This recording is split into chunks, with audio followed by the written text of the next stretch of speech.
Hi everyone. So this is the 11th part of our basic web development series. So in this part, we focus on learning about the CSS fonts. Okay, so in this particular part, basically, dito natin pag-aaralan kung paano ba natin parang lalagyan ng mga style yung text natin. Kagaya ng pagbabago ng mga text size, pagbabago ng mga thickness ng text, yung font style nila, mga ganon, and so on. So those are the things na pag-aaralan natin ngayong araw. Okay? Let's start. So let's start with the font family. So the font family of a text is set with the font family property. So, ito yung sample code. Ito naman yung sample output niya. So, basically, yung font family is just like yung font pagdating sa mga Microsoft Word. Wherein we can set yung Times New Roman, Arial, Arial Narrow, o di kaya Arial Black, or other fonts. But of course, hindi lahat ng font na nasa Microsoft Word is or will work on the website part.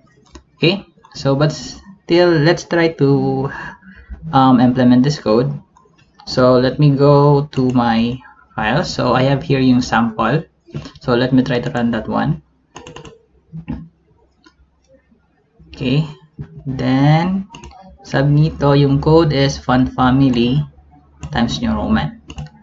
So, I'm going to my CSS and try to access yung font family, the property.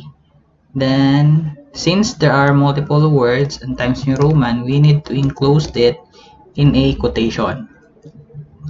Times New Roman.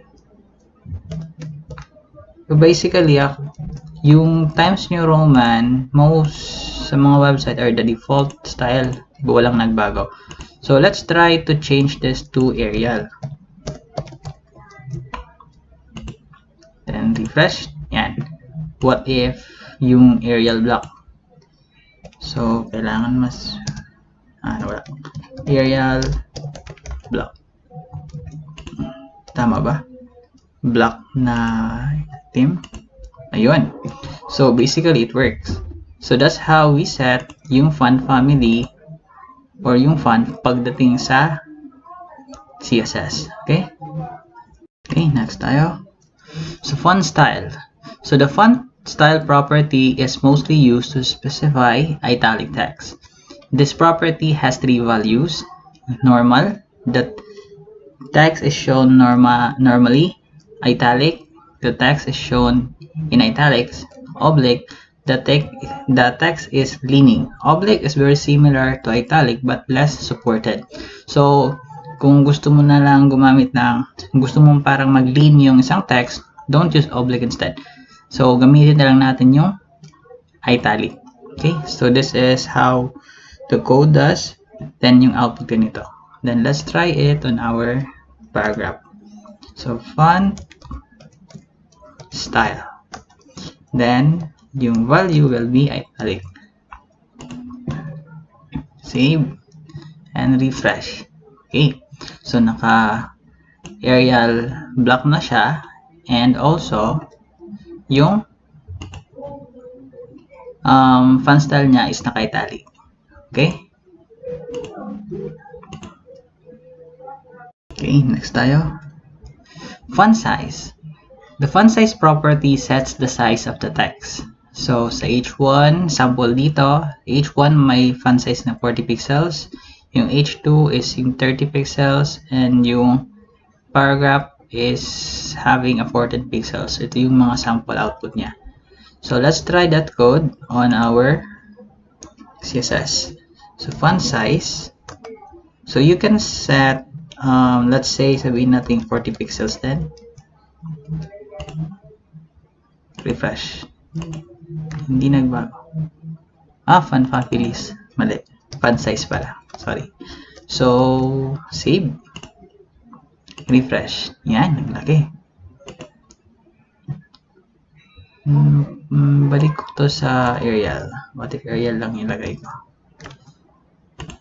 Ganun pala. Okay. So, that's how we set the font size ng isang text. Sometimes we can use yung M, sinasabi. Mas malaki to kumpara sa pixels. See? Ang laki niya. Nandito na yung text. So, malaki masyado ng yung M. So, kahit ilagay ko lang yung 3, oh, malaki na siya. Halos the same na yung kaninang 40 pixels. Okay, so, but commonly, what we use is yung pixels.